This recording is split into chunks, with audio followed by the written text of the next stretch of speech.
Tonight, rising cases but a relaxation of restrictions. The trade-off to keep the country going. New self-isolation rules come in at midnight. Also coming up, a year on from Brexit, Scots businesses say they're still facing export and import pressures and delays. Will it be a good new year for Scotland's skiing centres? Early snowfall brings hope of a bumper season ahead. And from the City of Discovery to the South Atlantic, a new expedition in search of Shackleton's sunken ship Endurance. I'm Andrea Brymer. This is the STV News at 6, live from Aberdeen.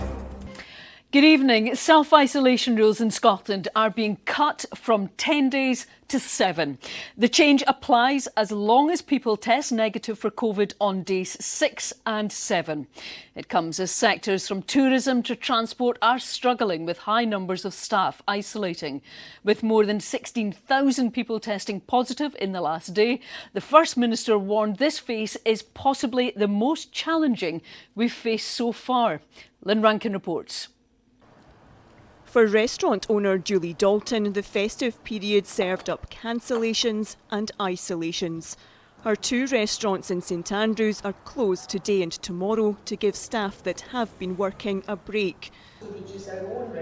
Listening to the First Minister today, Julie was hoping the 10-day isolation period would be cut. There will now be an option to end isolation after 7 days, as long as you, firstly, have no fever, and secondly, you record 2 negative lateral flow tests, one no earlier than day 6 after testing positive, and another at least 24 hours after that. I do think this is a massive positive step in the right direction of us that have been vaccinated and boosted. My executive chef has been off since the 18th with all the restrictions of isolation.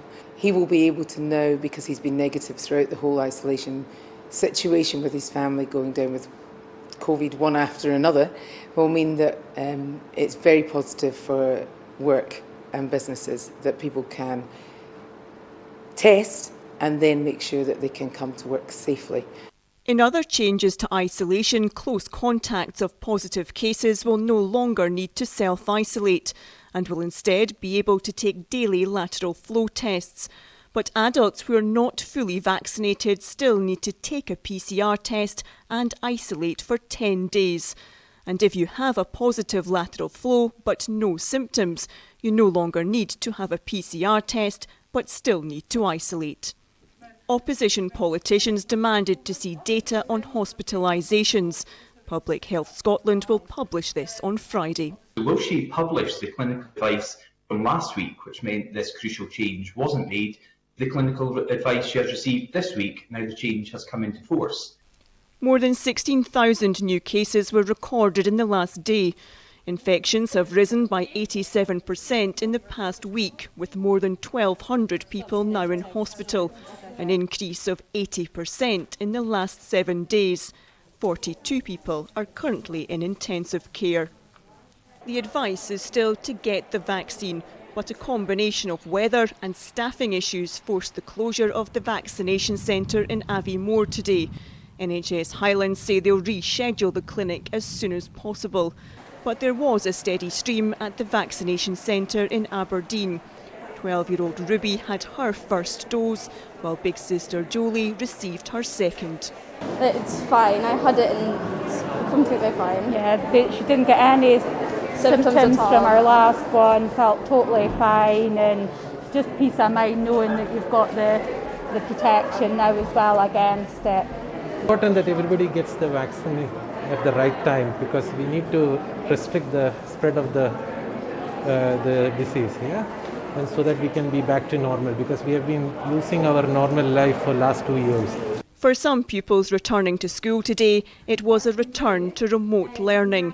In Aberdeenshire, Kincardine O'Neill Primary was partially closed due to staff self-isolating. But elsewhere in the region, parents and pupils were pleased about being back in the classroom.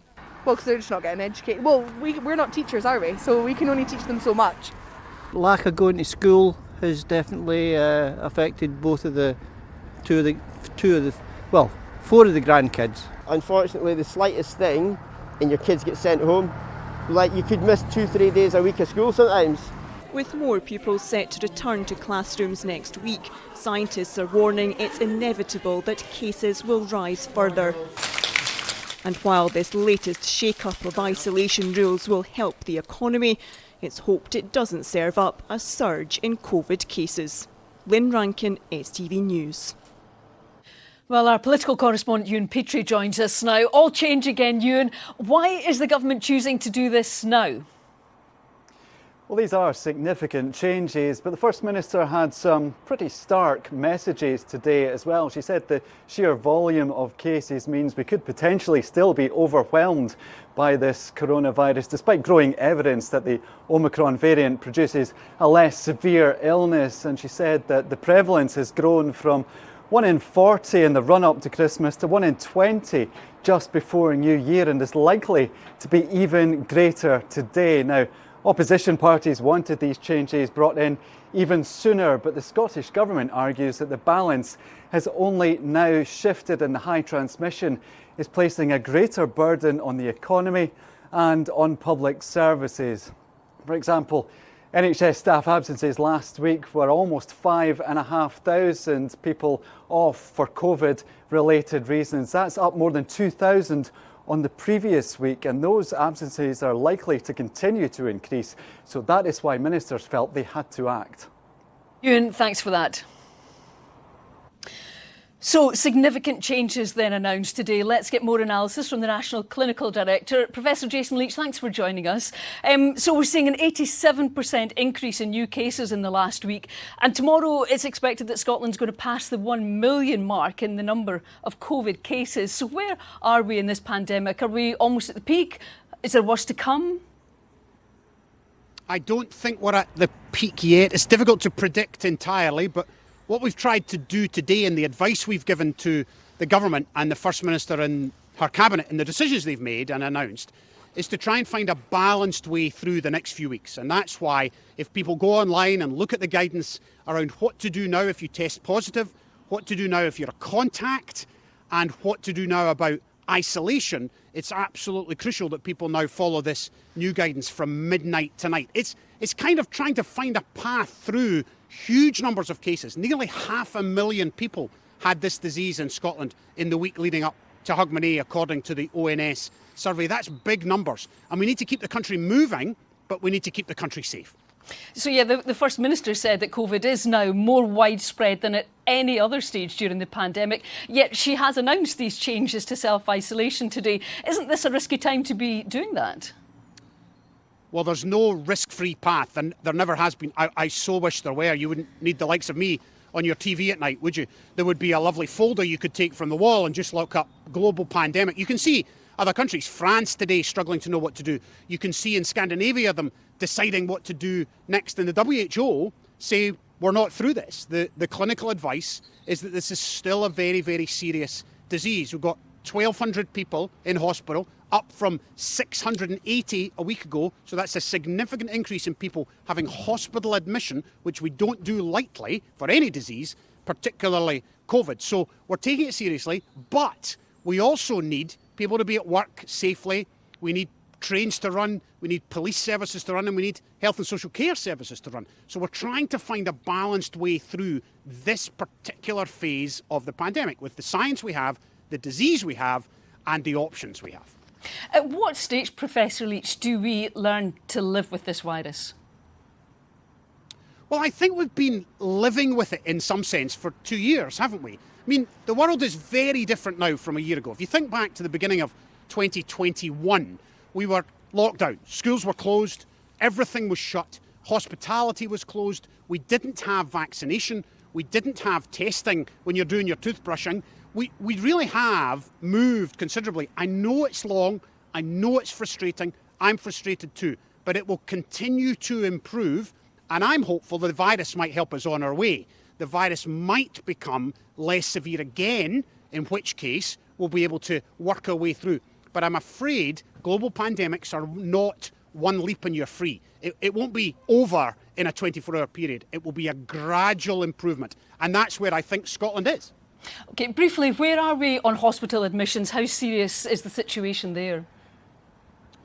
Yeah, the hospitals are very busy in the north of Scotland as well as around the whole of the UK. They're coping.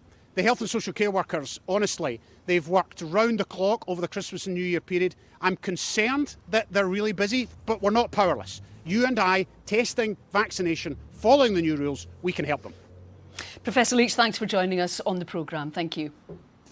Thank you. Today's decision to cut the self-isolation period has been welcomed by social care providers, especially those delivering care-at-home services. With thousands of vacancies unfilled, they say the changes will help get more crucial frontline staff back to work. But many unpaid carers looking after shielders say it's too risky. Here's our political reporter, Laura Alderman. Sue Ellen hasn't had a day off in over 4 weeks. Hello! As a carer, she says she has to keep going. She might be the only person her clients see all day. It is really, really exhausting. It is worth it, but we need more people. There's absolutely hundreds of clients in hospital that can't get out.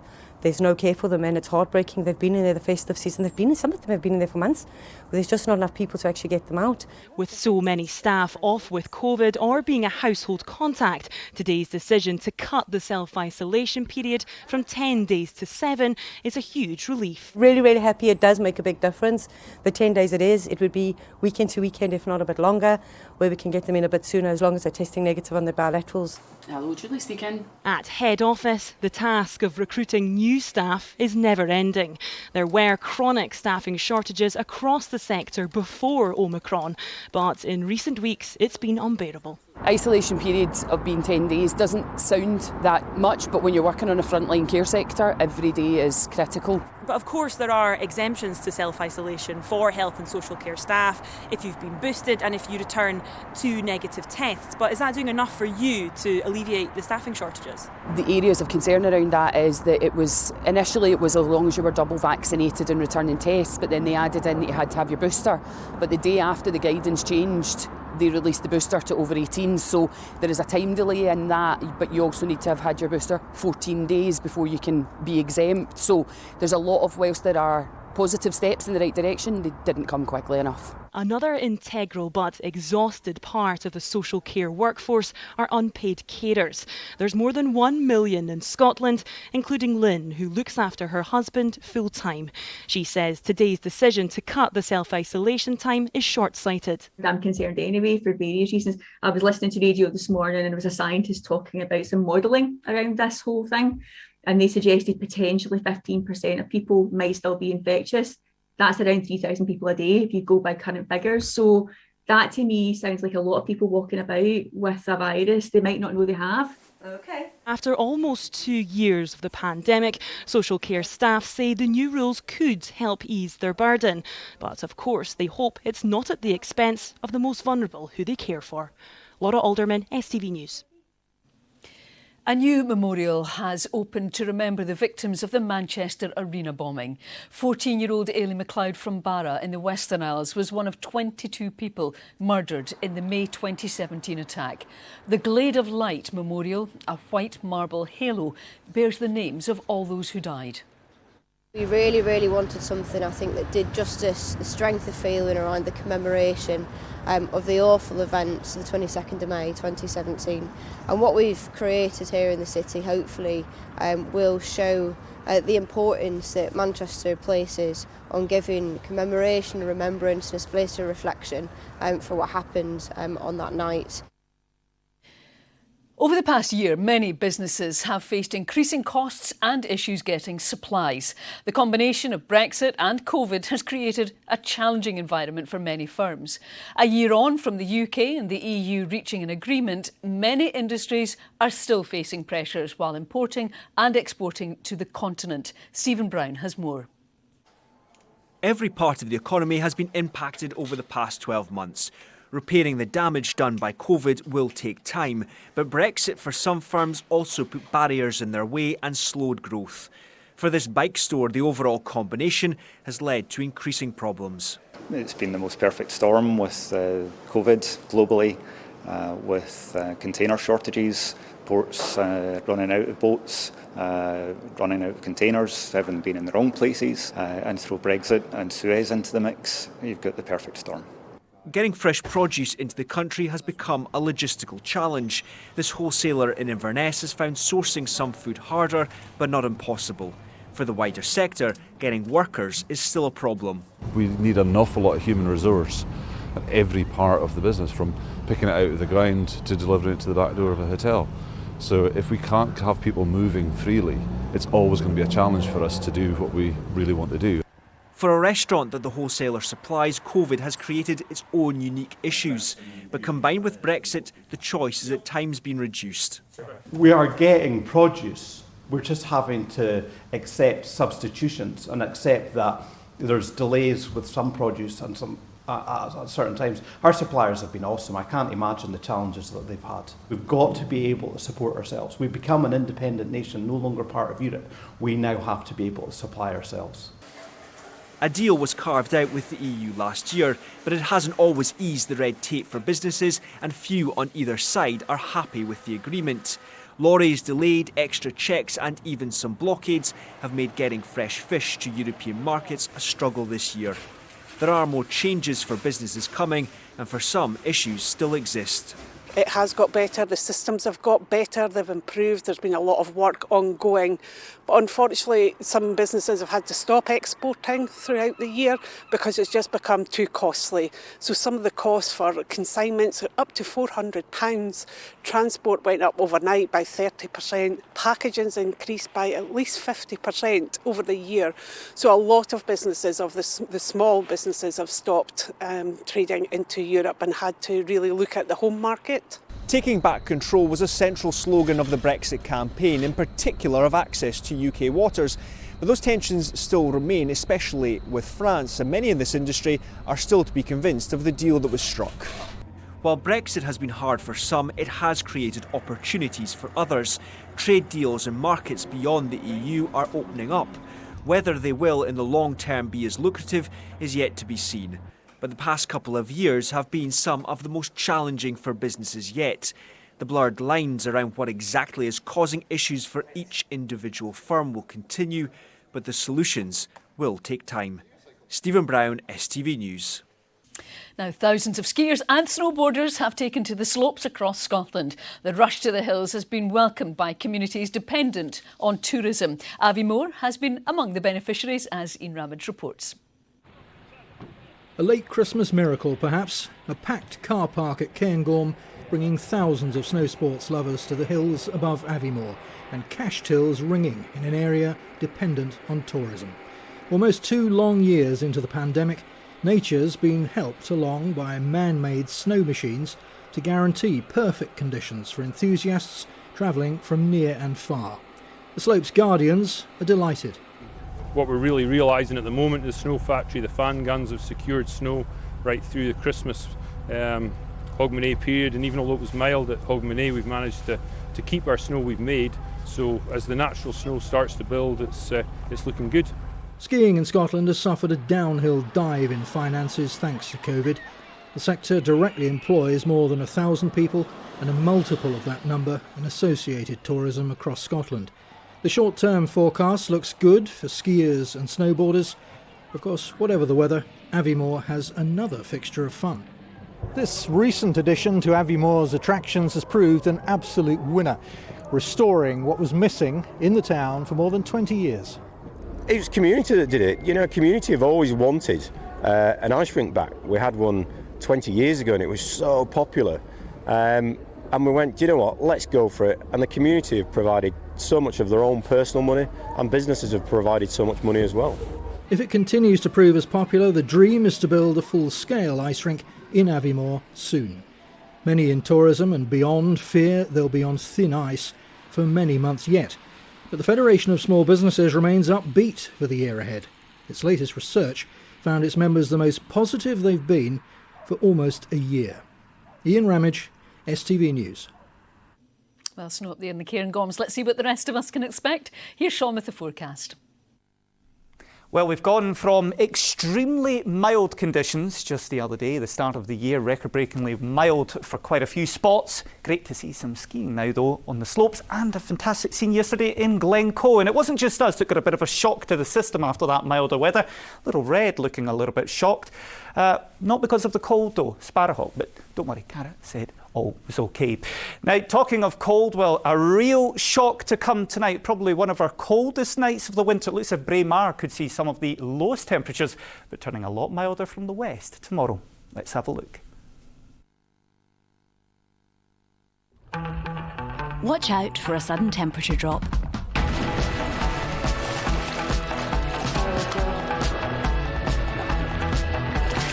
TUI Blue Hotels, sponsor STV Weather.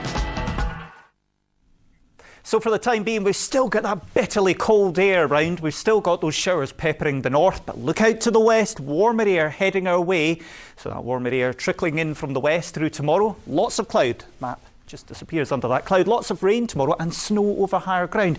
Risk of some icy patches as well. Now tonight is going to be extremely cold in the east. Probably one of our coldest nights of the winter so far. Eastern Highlands, southern parts of Moray, West Aberdeenshire, lows of -7 to possibly -10. Tomintoul tonight, possibly -14. Just for a short time though, before milder air starts to move in from the west, cloudier weather and also stronger winds. Strong winds tomorrow morning across Skye and the Western Isles, along with that rain. Winds turning quite gusty as that rain goes through. So a wet, miserable start in the west tomorrow. As that rain moves eastwards, of course, the ground very cold in the east. Possibility of some icy patches, especially in some of the higher roads. And there will be blizzard-like conditions over the highest levels for a time, even above around 100 metres, possibility of a few centimetres of snow. But the freezing level rising through the day as that warmer air moves in from the west, so it should start to turn back to rain and sleet. Then on Friday, the weather thankfully a bit quieter, drier and brighter for most of us, and we go back into colder air for a time, and that does mean the showers in the north and west could turn a bit wintry at the end of the day. Milder air coming back in on Saturday, along with more wind and rain. Bye-bye. TUI Blue Hotels, sponsor STV Weather. And finally tonight, on the centenary of Antarctic explorer Sir Ernest Shackleton's death, British historian Dan Snow has visited Dundee's ship Discovery to announce that he'll be taking part in an expedition south to find Shackleton's vessel Endurance, which sank in 1915. Here is Saul Sivrite. There's just 1 month to go until Dan Snow sets sail for Antarctica with the hope of making history. Led by Falklands Maritime Heritage Trust, the expedition, Endurance 22, is aiming to locate and assess one of the world's most famous shipwrecks. It will be incredibly special to find Endurance. It's one of the most famous shipwrecks yet to be discovered. We've found Bismarck, we've found Titanic. Endurance is out there waiting to be found. It means we can pinpoint it, protect it, and we can analyse it. We can't touch it, take anything away from it, but we can go down there and see what condition it's in, 3,000 metres down. We think it's in very anaerobe, very cold water, obviously in Antarctic, so it's going to be very well preserved, we hope, and we can learn a huge amount, and we can inspire people. When we discover new shipwrecks, when we discover new tombs in the Valley of the Kings in Egypt, it connects us with our history, with our past, and it fires the imagination of a new generation. Sir Ernest Shackleton first explored the Antarctic aboard RRS Discovery, now one of Dundee's most popular attractions along the city's waterfront. It's the ship which in later years would be dispatched to save the crew of Endurance. Which was built in Norway as a pleasure yacht. It did not have the specialist specifications of this vessel. And as a result, it got trapped in the ice and it got crushed. So he made a big mistake there. Should have got it built in Dundee. And then he went down there in Endurance. That ship sunk and he had to escape across the ice. It became one of the great stories of heroism and survival of human history. But it all stemmed from the fact he didn't go on in Discovery. The expedition set sail from Cape Town in early February and can be followed online. Saul Sivrite, STV News. We'll be keeping an eye on that closely. That's it for tonight from all of us here. Do you enjoy your evening? I'll be back with the late bulletin at 10:40. Good night.